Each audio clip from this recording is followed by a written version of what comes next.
长痛不如短痛，离了婚痛快，丢下包袱轻装前行，更有利于我们的颠覆。我明白，可我就是下不了这个决心。我也明白，孩子呀、单位呀、舆论啊、双方老人呐，没有勇气离，怕没法面对孩子，怕向老人解释，怕有人指着你后背说你闲话；不离，自己痛苦。没错，别扭，心里拧着个劲儿。有时候我们会高估自己的勇气，想做到没心没肺，可后来才发现，还是撕心裂肺。可你要是没心没肺吧，也就不会撕心裂肺了。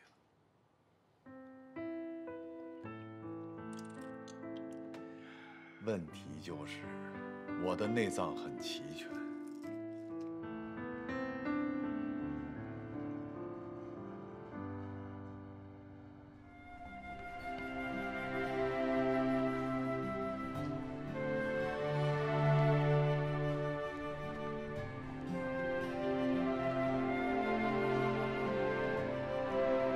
哇，好有气质的餐吧呀！帅，古典与现代并存，有腔调。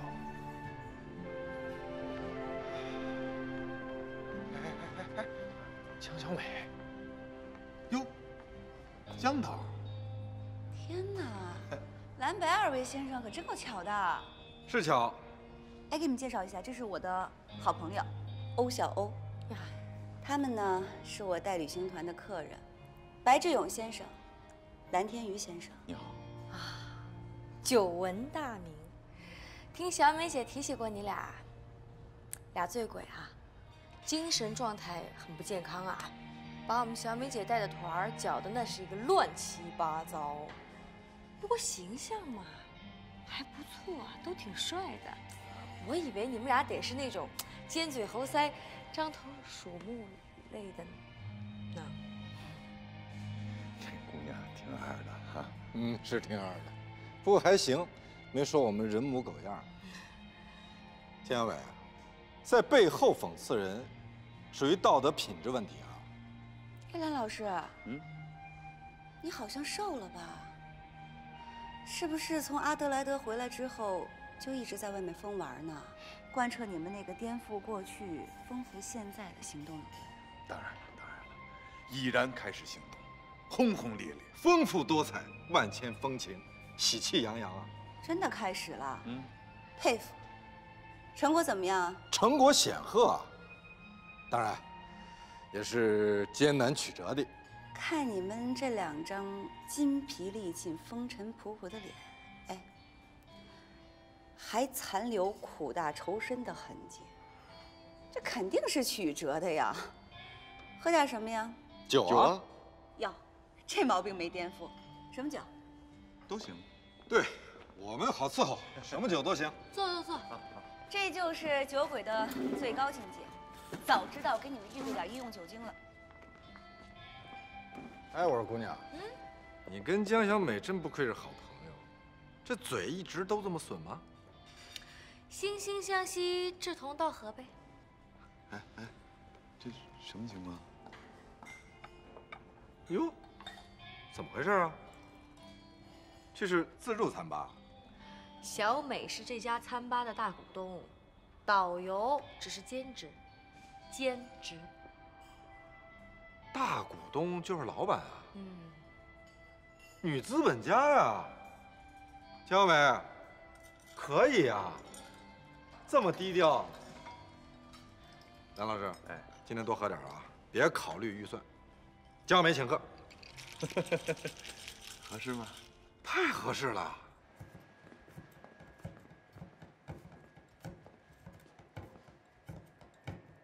到了。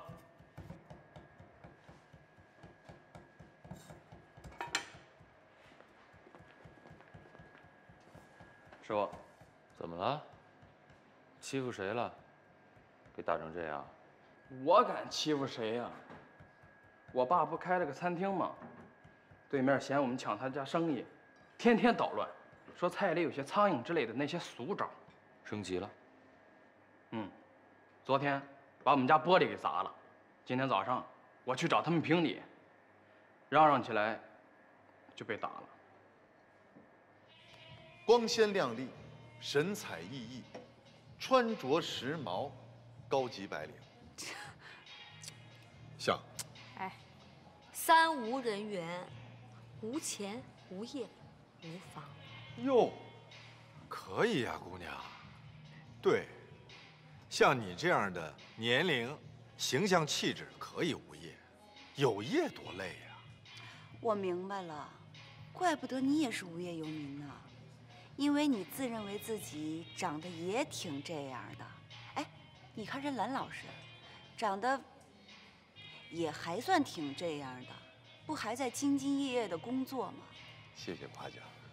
其实我跟你们说呀，我早就想把我儿子的名字改成叫郝帅。这样的话呢，别人看到我就说呀，好帅的爸爸。好无耻！哎，你们俩笑什么呀？对呀，难道你们觉得“好帅”这个词儿用在兰老师身上很可笑吗？哎，要谦虚啊，不管长成什么样都要谦虚。你这就有点不谦虚了啊。不过话说回来啊，房子、工作、钱，这三样东西，哪样不让人有压力？哪样不让人愁眉苦脸？这三样东西全没有，才会是新的三无：无牵无挂无压力，才能活得精彩，活得潇洒，活得有力量。那就有更新的三无：无心无肺无前途。白志勇，我刚刚还在这儿苦口婆心地劝小欧去找工作呢，你就来这么一通歪理邪说，我刚把他给骂蔫了，你看看又精神了吧？眼睛里又冒贼光了。其实吧，拥有的东西越少，心里的负担就会越小，就会越轻松越滋润。现在一大堆假装聪明的人，天天高喊着要潇洒的活，要潇洒的活，结果呢，99%的人都只是在说，要么不敢去做，要么懒得去做。看见了吗？看见了吗，兰老师？咱们孜孜以求、拼命追求的活法，人家姑娘早享受到了。榜样啊！小欧姑娘，这么说你也是轻松自由派啊？现在社会多宽容啊，是不会歧视我们这种三无人员的。隔三差五的还有人夸夸我潇洒想得开。听听，听听，江小美、江政委，你身边终于有了一个明白人，同路人啊！明白个屁！我看就是你们几个不负责任的人啊，碰巧凑到一块儿了，臭味相投，狼狈为奸。你看，还能打赏电影屋呢。赢了。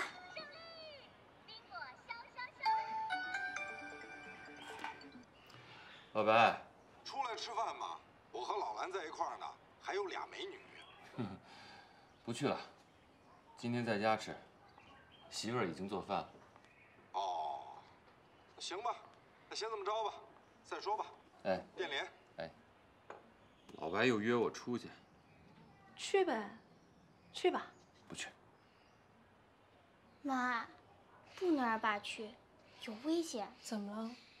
我刚才听见了，电话里的叔叔说，有俩美女。切，这么快就把你老爸给卖了啊？小姑娘，你不工作的理由是什么？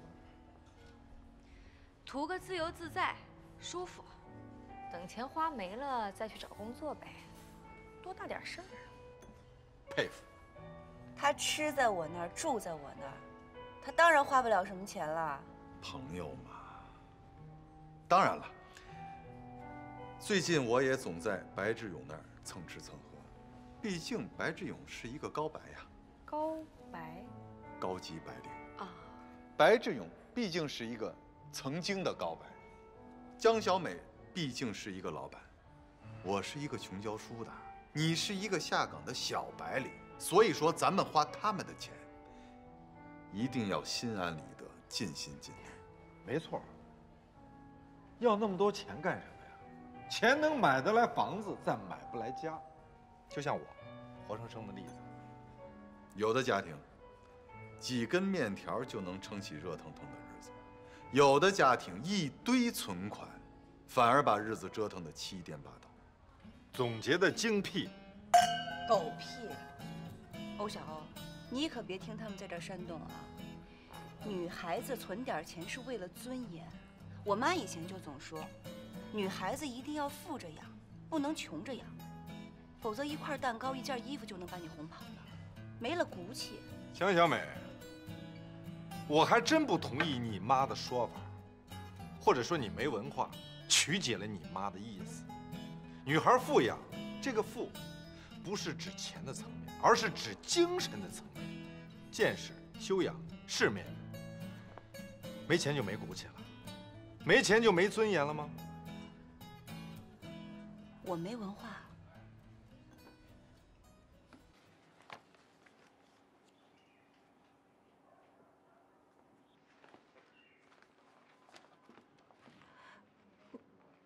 你还是给小雷买了。这笔钱，你本来不是打算给你爸妈装修房子用的吗？对。就好。两码事儿。孩子没有错。我怕你委屈。孩子只知道我是他爸，亲爸。我不委屈。抱歉啊。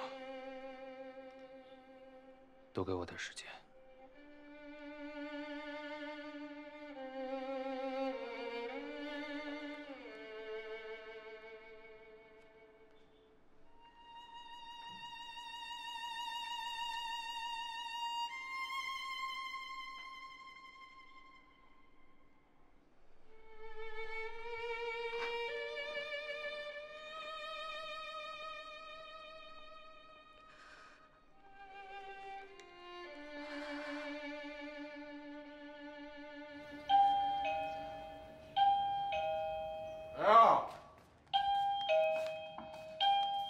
谁呀？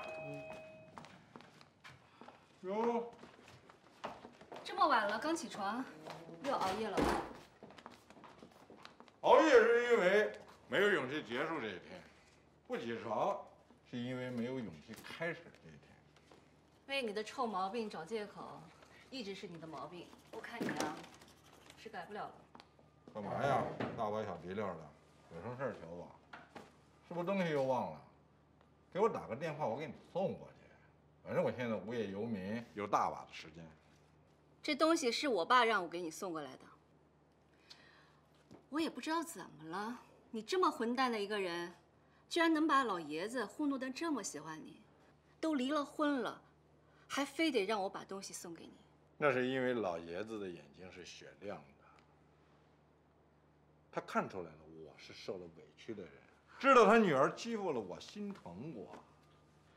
哎呀，温暖啊！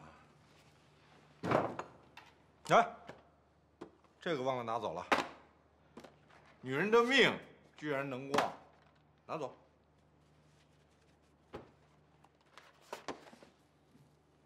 白志勇，你张牙舞爪的混蛋了大半辈子，现在家没了，工作也没了，你还认为只要自在放纵、无拘无束，不愿意对别人负责，不愿受家庭纪律，就是对的吗？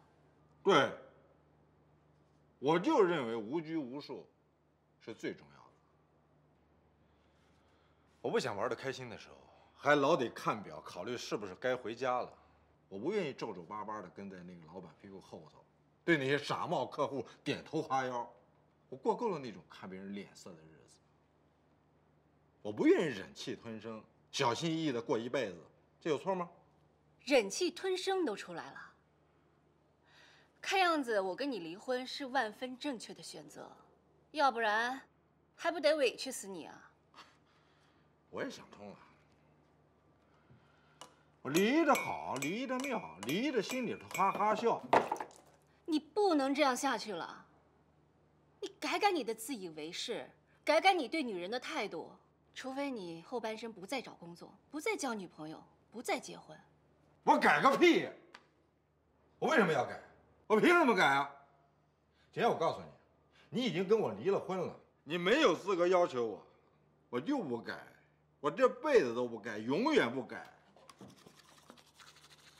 白志勇，想知道你现在脸上什么表情吗？有话就说，有屁就放。狰狞。幸亏我不是你老婆了。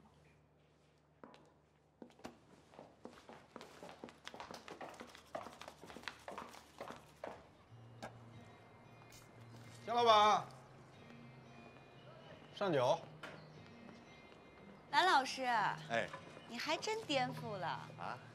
天天跟着白志勇这个无一二混子瞎晃悠。怎么说话呢？哎呀，我呀是在享受锃亮嘎新人生，快乐无比啊！哎，那个黄九恒呢？旅游回来，你们没再见过他吗？跟我们亲爱的蓝老师一样，也是天天在我那儿混。我们仨现在基本上是吃喝拉撒睡全在一起，同居了。他可是个病人呀！啊，跟你们一块儿改变人生，他那身体能受得了吗？哎呀，他那病，黄九恒得的不是绝症，他的痛苦也是家庭问题。又一个家庭问题。你们仨还真是同病相怜啊，同一个病房的病友。这黄九恒的家庭问题是什么呀？能说吗？反正这几天，大家都已经毫无遮掩、坦诚相待了，而且黄九恒已经把自己的伤痛暴露在光天化日之下了，没什么不能说的。说吧。黄九恒，那个11岁的女儿，不是他的亲骨肉，是别人的，已经做了 DNA 了。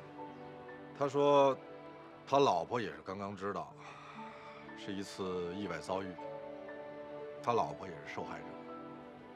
那黄九恒他……当然了，非常痛苦。那他这个家庭问题可真不是个小问题，而且我觉得这个问题他根本就解决不了啊，无解之痛，跟得绝症差不多。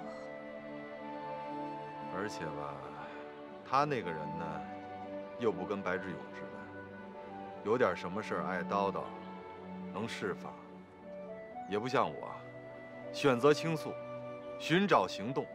折腾折腾，心里还能舒服点。哎，行啊，白志勇，你前妻都跟你离婚了，还过来给你送吃的，挺奇怪的。那是他爸，我前老丈人送。那就更奇怪了，你老婆跟你离婚，没有反目成仇，他爸知道你们离婚，还给你送吃的。你们家这奇怪的事儿可够多的啊！那说明哥们儿人好呗，有什么奇怪的？咱们讨论过你们俩离婚的理由，我还是不明白，你不觉得奇怪吗？啊？你看啊，你说你前妻2年前突然对婚姻失去了信心，这没头没脑、没前没后的。这个突然背后，会不会有什么故事啊？你是说我前妻，她有一个什么秘密，是她想跟我离婚的理由，然后故意装出一副冷漠的姿态，造成一种气氛，间接的逼着我跟她离婚。太阴险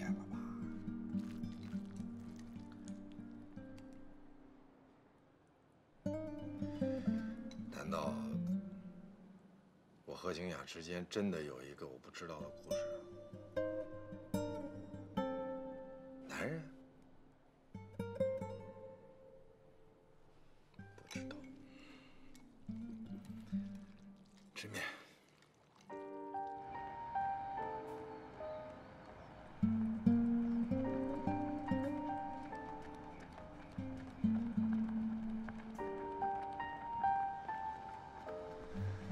早就盼着这一天，向你老公挑开这件事情。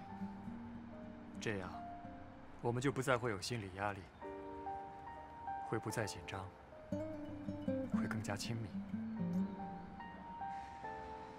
可是挑开了，我反而觉得你离我越来越远了。也许是我们把事情想简单了。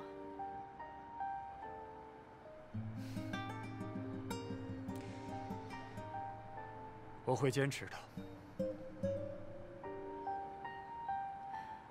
我也会。说得好没底气啊！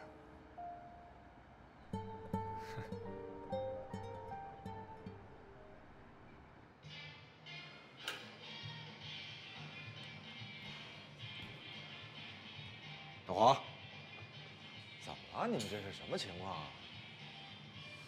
咱不是说好了要颠覆吗？刚有了理论指导，也有了一些实际行动，就往回缩呀？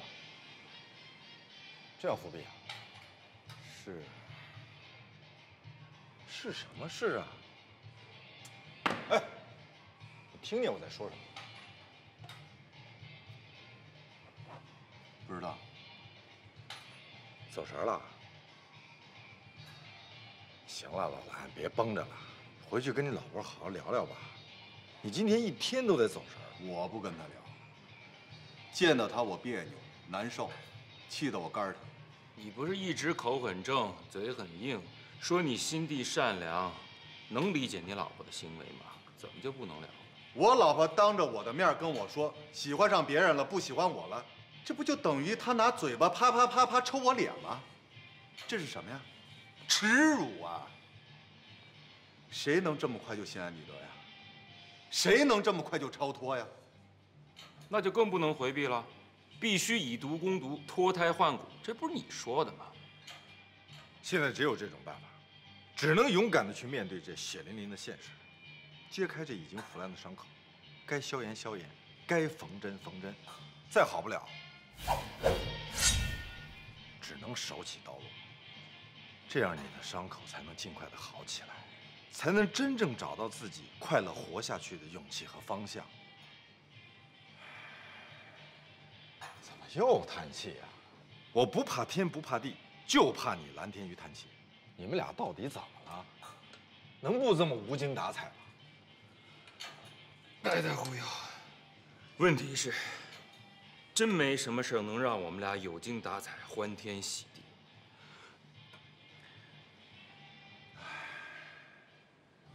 蓝天鱼无解的痛苦，和黄九恒无解的郁闷，更说明了我们得颠覆自己，不怕丢人现眼，不怕讽刺打击，先想自己，别想别人。怎么样？我这说法精辟吧？精辟什么呀，白志勇？人类是群居动物，除非你一个人搬到那荒野无人区，猎食为生，喝泉水，吃野菜，这样才只有你自己。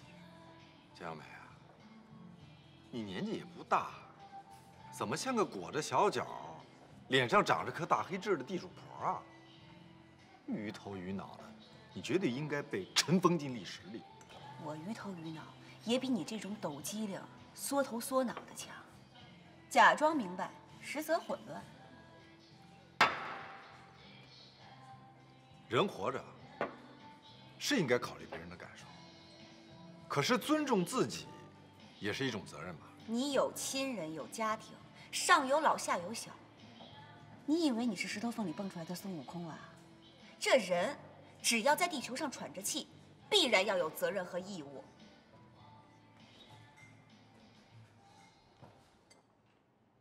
你跟那个教练还有来往吗？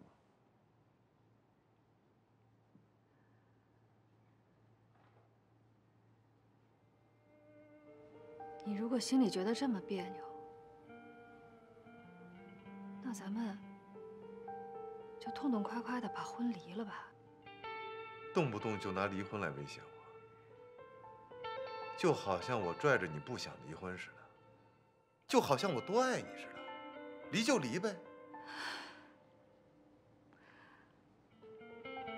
我也不是想逼你立刻做决定，我愿意给你时间，等你想清楚。这事儿能这么快就想得清楚吗？上官慧，我告诉你，上官慧，要不是因为爸妈，要不是因为儿子，我他妈早跟你离这个婚了。你说，离了婚之后，啊，告不告诉老人？告诉不告诉孩子？告诉不告诉单位？怎么告诉？什么理由？你是不是想把4个老人1个孩子，再加上亲戚同事全叫在一起，租个会场，扯个麦克风，支个音响，做个报告说明真相啊？你不要脸，我还要脸呢！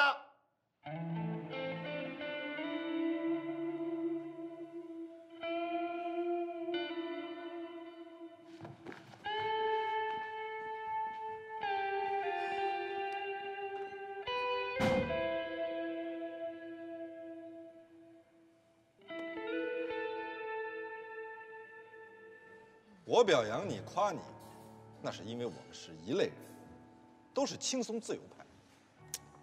你是满身的负担，嫌累，刚从城堡里突围出来的人，我压根儿生活在一个广阔田野里的自由人，咱俩能一样吗？你肩膀上满满家庭负担的痕迹，我的肩膀空空如也，光滑鲜嫩。不是姑娘，你说话一直这么直白吗？我发现你跟那个江小美真是臭味相投。小美也老说我说话二，直白，不婉约，不含蓄，没有女人味儿。可是我就一直搞不懂，婉约含蓄跟撒谎的区别呢。真是女中豪杰，你绝对会死无葬身之地的。哎，你不是回家了吗？怎么又跑出来了？这还看不出来吗？脸色惨白，眼神空洞，双手微颤，跟你老婆吵架了吧？闭嘴！哎，小姑奶奶，你能不能小点声啊？还嫌我不够丢人啊？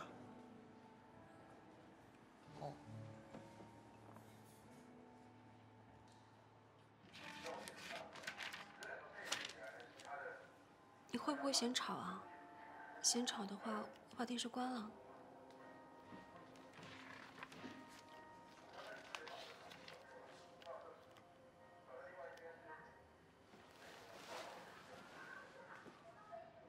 你会不会觉得太憋闷了？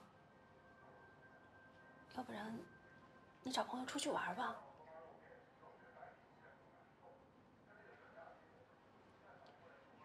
再要不然，我给你倒杯酒。林夏，你能不能别这么过分的关心我？能不能别老建议我去干这干那的？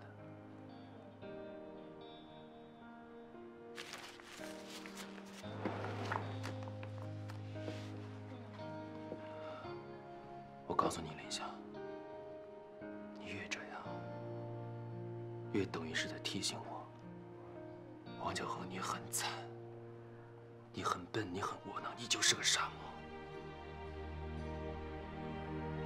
我该用什么样的态度面对你的这种关心？我不知道该怎么拿捏我脸上的表情。我真不知道。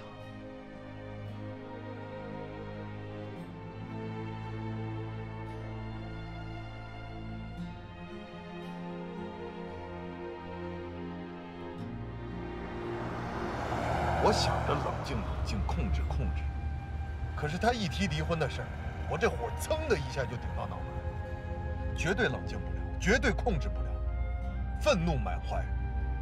明白。我们常说，就算再愤怒，也要微笑着面对让你怒的人，这叫绅士。可我知道，这个时候你做不到。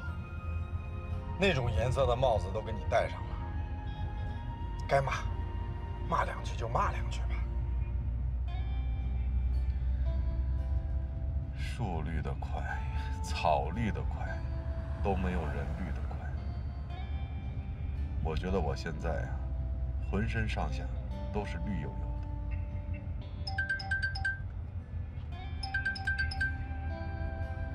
喂，老黄。老白，我已经到你们家门口了啊。哦，好，我们2分钟就到。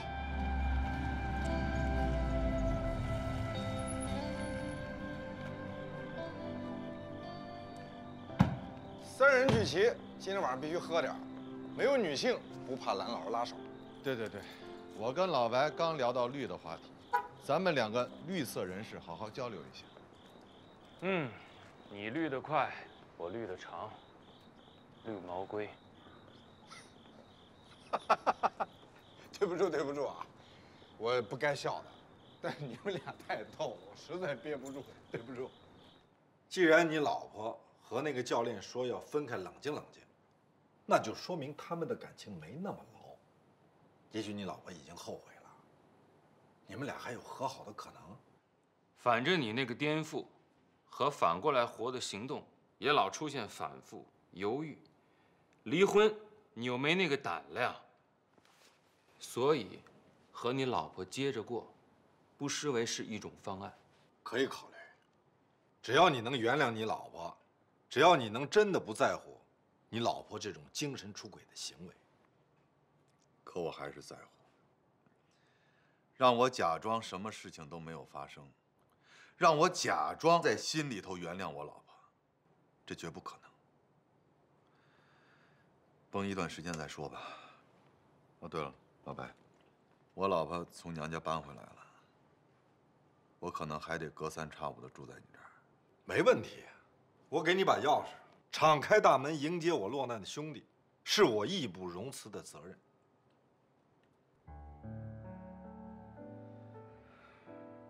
那咱们再聊聊老黄。黄大叔，说说你最近回家的感受如何？憋屈、别扭、压抑。为了我女儿，这几天住在家里头，可是我住着住着，怎么就住出一种特别陌生的感觉？我觉得只有客厅里的拖鞋、洗手间里的牙刷，还有厨房里那几把菜刀跟我有关系，其他的都是别人的。在家里头待着吧，就像是住在宾馆里。好什么好啊？这有什么好啊？至于让你这么兴奋吗？幸灾乐祸啊！我说好的意思是你们俩的感受更加证明了我们颠覆的理论，不在郁闷中灭亡，就在郁闷中爆发。我问你们俩，能 U 型转弯180度掉头过以前的日子吗？我要听真话。我不能。你呢？暂时也不能吧。我就说了，你们回不了头了。看看我们日益下垂的眼袋，看看我们脸上越来越多的皱纹，再想想我们身份证上的出生年月，再这样下去，我们就得愁死、憋死、苦死、闷死，我们得飞。飞，就是双脚离开地面，扔掉一切乱七八糟的顾虑，扔掉一切绑住你的枷锁，疯狂的开心，滋滋润润的过日子，别老那么四平八稳、唉声叹气的，要去寻找快乐，寻找舒坦。不对，寻找这个词力度不够，有点探头探脑、犹犹豫豫。抢夺，去抢夺舒坦，抢夺快乐。抢夺，要主动的伸出手去，主动的出击，不能等待。好，飞。惹急了我，老子就抡菜刀。师傅，你这又是要抡着菜刀砍谁呢？昨天晚上对面餐厅纠集了30几个人，占了我们家好几张桌子，1人1瓶啤酒，连他妈凉菜都没点，做了5个小时。还是老俗套。我怂也怂了，软也软了，你说我该怎么办？听我的，继续怂，继续软，看他们什么反应。怎么才能飞出质量来？小姑娘，你这个风华正茂的90后，给我们仨这灰头土脸的准中年男人出主意。简单，不管你们怎么飞，一定要做到一点，就是心先飞起来。敢想敢做，我心狂野，才能享受到飞扬的日子。又聊飞呢，够执着的。你赶紧做。哎，今天遇着高人了。小欧，你接着说怎么飞？停！什么飞不飞的，都把我给听晕了。诸位飞行员是要往哪儿飞呀？往年轻里飞呀，往刺激里飞，往颠覆里飞。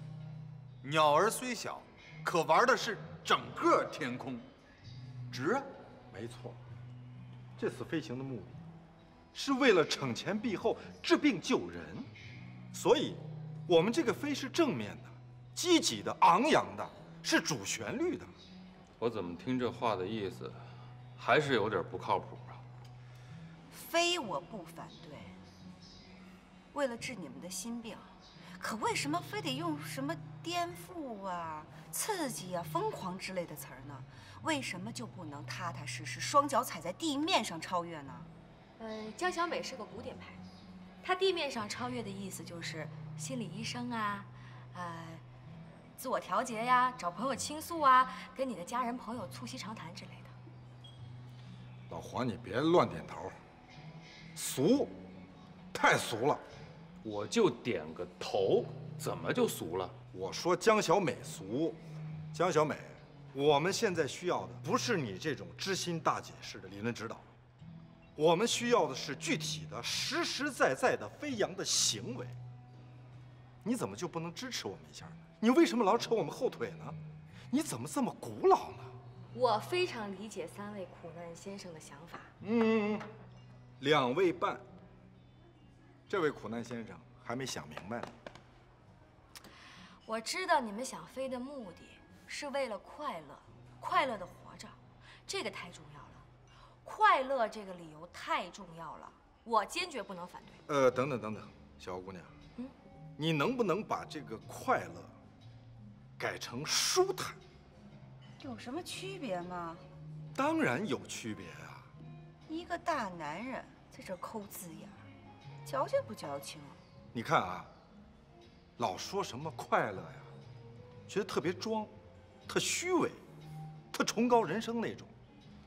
什么快乐人生啊，快乐生活呀，感觉像演戏，装，舒坦，多好啊！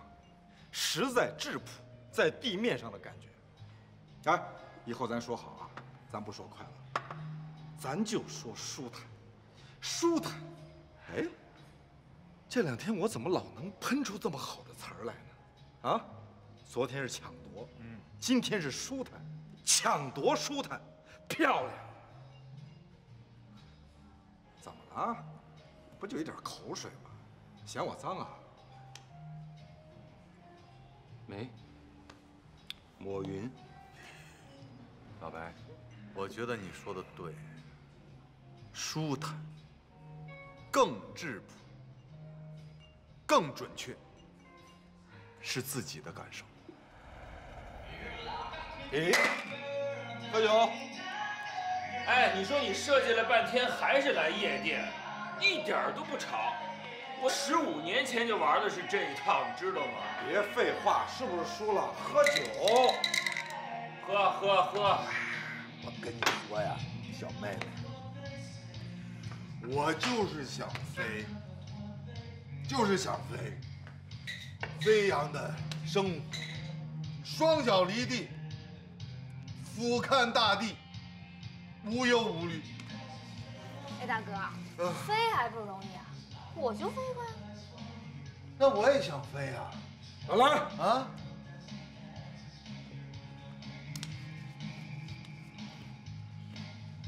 放心吧，不会拉，有控制。